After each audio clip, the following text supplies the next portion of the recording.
High, a very good morning to a clumsy Sunday morning. Yes, Sunday blog আমি আজকে ছাড়ছি। হ্যাঁ, আমি এতটাই ল্যাদখোর। সকালের ব্রেকফাস্টটা নম করে বয়েল কর্ন দিয়ে সেরে এখন আমি চটপট করে নেবো আমার রান্নাটা। আজ রান্নায় সেরকম বিশেষ কিছু নেই।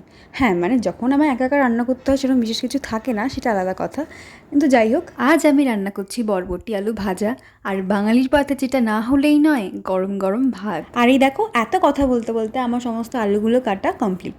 এবার এগুলোকে ভালো করে ধোবো, দেন কড়াইয়ের মধ্যে তেল দিয়ে গরম করে এগুলোকে ছাড়বো। এবার ঝড়ের গতিতে বরবটিগুলোকে কেটে ভালো করে ধুয়ে নিয়ে একসঙ্গে ভেজে নেবো আলুটার সাথে। আর স্বাদের জন্য একটুখানি পেঁয়াজও দিতে পারো, ভালো লাগবে খেতে। ব্যাস, তারপর স্বাদ মতো নুন আর হলুদ গুঁড়ো দিয়ে বাকিটা ভালো করে ভেজে নিতে হবে।